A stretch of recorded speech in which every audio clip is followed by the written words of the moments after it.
ça ressort devant nous là. 5.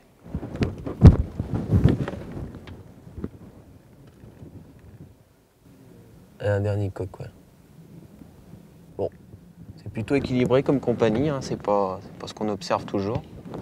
On a 3 poules et 4 coqs sur cette compagnie de 7. Quoi. On est toujours sur le même secteur, Gérard. Oui. L'échantillonnage, c'est relativement simple, hein, c'est savoir combien il y a de coqs, combien il y a de poules, combien il y a de jeunes dans une compagnie de perdrix. L'indice de reproduction, donc, c'est le nombre de jeunes par poule présente en été. Donc ça, on le calcule de manière assez simple, hein. On prend le nombre de jeunes qu'on a trouvés dans les compagnies, on le divise par le nombre de poules que l'on a trouvées, et ça nous donne un indice de reproduction, un nombre de jeunes par poule. Le sexe ratio, c'est le nombre de mâles par rapport au nombre de femelles. Au printemps, un sexe ratio normal, il est de 1,1, c'est-à-dire 1,1 coq pour une poule.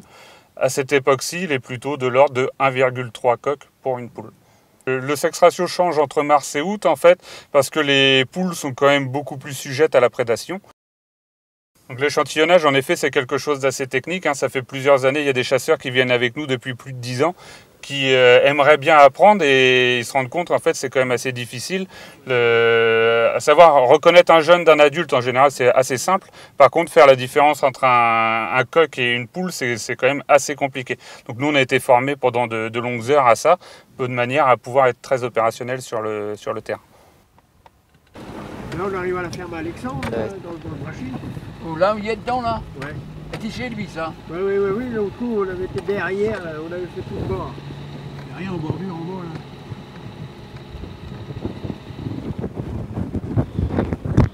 Rien en bordure.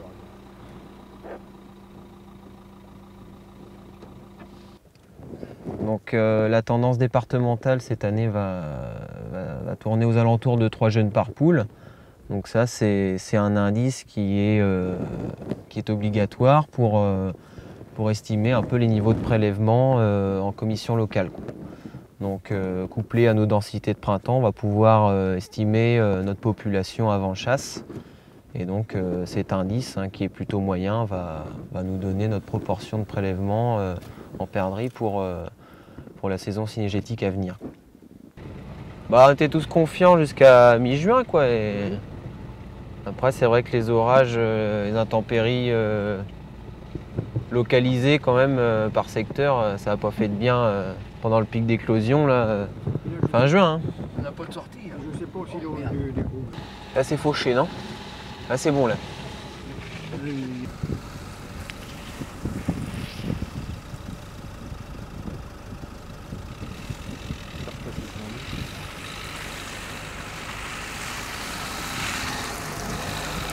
À mon avis, il y a une saignée dans les pommes de terre, là. Ils sont rentrés dedans. Ah ouais, c'est un couple. Pas de jeunes. 61 même. Les éoliennes sont là.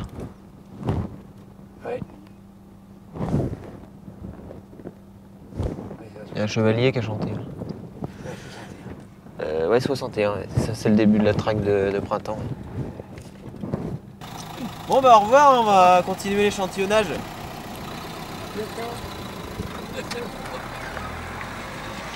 Alors en termes d'échantillonnage, comme d'habitude, la Fédération des chasseurs et son service technique ont réalisé un gros effort sur le terrain, puisqu'il y a à peu près 150 sorties qui sont réalisées, et ces sorties nous permettent d'avoir effectivement des informations relativement précises par secteur sur la qualité de la reproduction.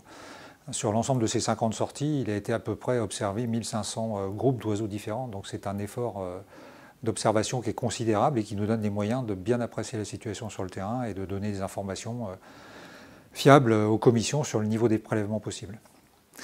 Alors on a une moyenne départementale qui est de l'ordre de 3 jeunes par poule d'été, ce qui est un indice de reproduction relativement moyen, supérieur à ce qu'on avait observé les 2 années précédentes, puisqu'on a eu 2 années précédentes catastrophiques.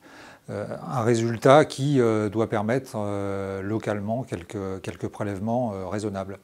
Ce qui conditionne les prélèvements, ce sont les densités de printemps et puis bien sûr la qualité de la reproduction. Alors effectivement, on a une baisse constante des populations de printemps. On a perdu 30% entre les comptages de l'année 2013 et les comptages de l'année 2014. On a une moyenne départementale qui est de l'ordre de 10 couples au 100 hectares. Donc effectivement, on a des prélèvements qui vont varier en fonction de cette densité de printemps et de la qualité de la reproduction, sachant que nous avons des disparités très fortes d'un secteur à l'autre du département cette année. Ce qu'on souhaite avant tout, c'est que ce soit des décisions qui soient partagées à l'échelle locale. On fournit aux membres de commission les données qui permettent de prendre, on l'espère, les bonnes décisions. Ensuite, il y a des différences de population même à l'échelle locale. Donc c'est vraiment à l'échelle locale que les commissions doivent travailler pour décider du prélèvement possible à l'échelle des secteurs. Ce qui est évident, c'est qu'au niveau de la fédération, on ne souhaite pas avoir des attributions qui soient nulles. On ne souhaite pas des interdictions de chasse parce que ça entraîne une démotivation des chasseurs. Donc on préfère, nous, fédérations, des petits prélèvements, aussi modestes soient-ils. Ça permet quand même d'entretenir la motivation des chasseurs. Et c'est le message qu'on a fait passer aussi via les services techniques auprès des membres de commission.